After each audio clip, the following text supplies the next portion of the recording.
스리랑카 대놓고 국기에서 차별을 한다? 안녕하세요, 딩몬입니다. 여러분 좋은 주말 보내셨나요? 오늘은 우리가 여태까지 좀 이야기를 안 나눠본 스리랑카의 이야기를 준비해봤습니다.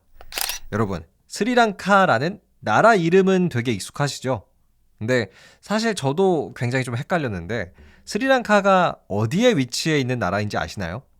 이름 자체가 사실 스리랑카이기 때문에 아프리카에 있지 않을까라는 느낌이 드실 수도 있는데 아시아에 있습니다. 스리랑카는. 그 인도 밑에 보시면요. 작은 섬이 하나 있어요. 그게 이제 스리랑카거든요. 인구는 한 2200만 정도로 꽤 많습니다. 그리고 우리나라랑 스리랑카가 생각보다는 가까운 위치에 있는 거죠. 인도 밑에 있으니까. 근데 여러분 사실 스리랑카는 역사도 좀 재밌긴 하지만 가장 신기한 거는 스리랑카의 국기예요. 정말 스리랑카의 국기에서는 대놓고 어떠한 차별을 보여주고 있습니다. 누군가를 차별하기 위한 그 의도가 정말 국기에 잘 드러나 있어요. 사실은 되게 잔인한 일인데요. 자, 그러면 도대체 스리랑카의 국기에는 어떤 차별의 이야기가 숨어 있는지 저와 함께 알아가 보시죠. 바로 시작합니다. 자, 결론부터 말씀드릴게요. 스리랑카의 국기에는 소수민족을 향한 차별이 그려져 있습니다. 오늘 제가 썸네일에 사용한 그 스리랑카 국기를 보시면요. 갈색깔의 직사각형도 있고 초록색 그리고 주황색의 직사각형도 있죠. 근데 좀 이상한 게 갈색깔의 직사각형이 유난히 좀 크기가 커요. 딴 거는 좀 작은데 비해서. 이게 왜 그러냐면 각각이 상징하는 게 좀 달라서거든요. 일단 가장 큰 갈색 직사각형은 오늘날 스리랑카의 인구 75%를 차지하는 다수민족, 싱할라족을 의미하고요. 주황색은 스리랑카의 소수민족인 타밀족을 의미하고 초록색은 또 다른 소수민족, 무어족을 의미해요. 그러니까 국기에서조차 사실은 이 타밀족이랑 무어족은 소수니까 그들을 상징하는 그 사각형의 크기도 작은 거예요. 야, 이거는 차별이 맞죠. 조금 더 깊이 알아가 볼까요? 원래 스리랑카는 영국의 식민 지배를 좀 오랫동안 받아왔습니다. 그러다가 1948년에 독립을 했는데요. 딱 독립을 하고 나서 어떠한 스리랑카의 정부가 수립이 될 때 당시에도 다수민족이었던 싱할라족이 정부의 중요한 자리란 자리는 다 가져갔어요. 그러니까 무어족이랑 타밀족은 어떤 정부의 중요한 자리를 차지하지 못하고 그들의 목소리를 내지 못하고 가난한 노동자층으로 살아갔어요. 근데 문제는요, 싱할라족이 막 소수민족을 포용하는 정책을 써줬다면, 우리 다 같이 잘 살아봅시다 이렇게 했다면 스리랑카는 참 평화로웠을 거예요. 근데 싱할라족이 그러질 않았습니다. 대놓고 소수민족 차별 정책을 썼어요. 대표적으로 타밀족의 언어인 타밀어를 쓰지 못하게 하는 정책을 마련했고요. 또 국기에서조차 이렇게 대놓고 차별을 보여줬어요. 이 국기가 지정된 게 사실 그렇게 오래되진 않았습니다. 1970년대 말이에요.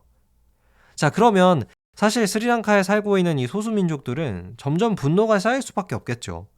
야, 국기에서조차 차별을 하네? 열받네? 해서 결국엔 전쟁, 스리랑카 내전이 일어납니다. 무려 30년 동안을 전쟁을 해요. 우리 6.25 전쟁이 한 3년이었잖아요. 근데 스리랑카 내전은 반군이었던 타밀족이랑 스리랑카 정부군의 이 내전 30년, 1983년부터 2009년까지 정말 오랫동안 싸워요. 결과는 스리랑카 정부군의 승리. 그래서 사실상 타밀족이 원하던 승리는 쟁취하지 못했습니다. 타밀족 반란군은 패배하고 뿔뿔이 흩어졌거든요. 정말 상처뿐인 승리였기도 해요. 같은 나라에서 사실 싸움이 일어난다는 것 자체가 누가 이기든 그 나라 자체가 피해를 보는 거니까요.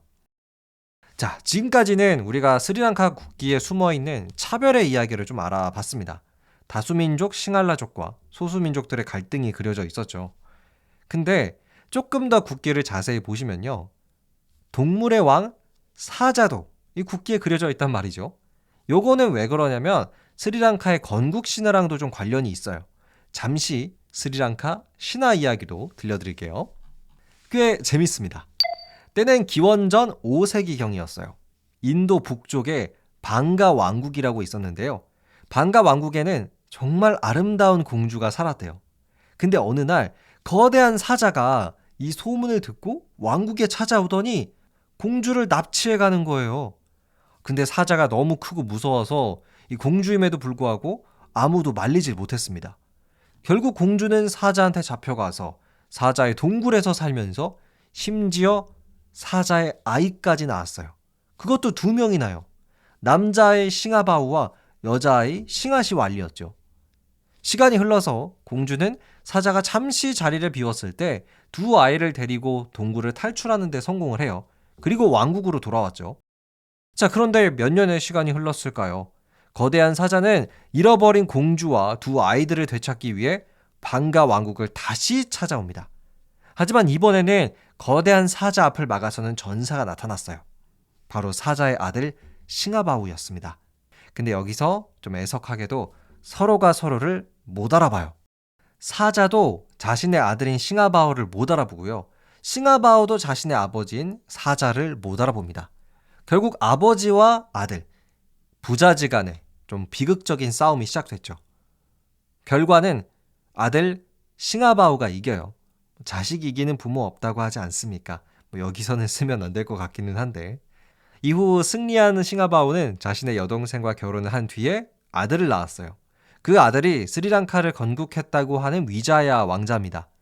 위자야 왕자는 기원전 4세기경에 700명의 부하를 데리고 지금의 스리랑카 섬으로 건너가서 나라를 세웠다고 합니다. 자, 그리고 바로 이 후손들이 현재 싱할라족이라는 거죠. 그래서 신화대로 한다면 지금 스리랑카의 싱할라족은요, 사자의 후손들이에요. 그래가지고 국기에 사자를 그린 거기도 하고요.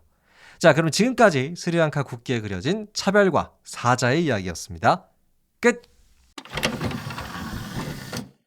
네, 오늘은 스리랑카의 역사를 국기를 통해서 제가 소개해 드렸습니다. 정리를 해보면요, 스리랑카는 영국의 식민지를 받았다. 그리고 소수 민족에 대한 좀 차별이 세서 스리랑카 내전까지 겪었었다. 이렇게 정리를 해볼 수 있을 것 같습니다. 그리고 제가 최근에 들려드린 이슬람 혁명의 이야기 있었죠. 마지막 부분에 제가 이란의 이슬람 지도자, 제2대 지도자의 이름을 라흐바르라고 했었는데요. 우리 청취자분께서 알려주셨습니다. 이름이 라흐바르가 아니라 그 자체, 이란의 이슬람 지도자, 그 자리를 의미하는 말이 라흐바고요. 지금 제2대 라흐바르의 이름은 알리 하마네이였습니다. 또 제대로 알려주신 청취자분께 감사의 말씀 전하고요. 저는 더욱 재미난 이야기 준비해서 내일 다시 돌아오도록 하겠습니다. 내일 이야기는 우리 다이아몬드 이야기 좀 해볼까요? 뉴스 보니까 다이아몬드가 이제 인공적으로도 만들 수가 있다고 합니다. 또 어떻게 만드는 건지 소개도 해드리고 다이아몬드의 역사까지 저와 함께 알아가 보시죠. 그럼 내일 만나요, 여러분. 재미있으셨다면 팔로우와 하트도 꼭 눌러주시길 바랍니다. 감사합니다. 안녕히 계세요.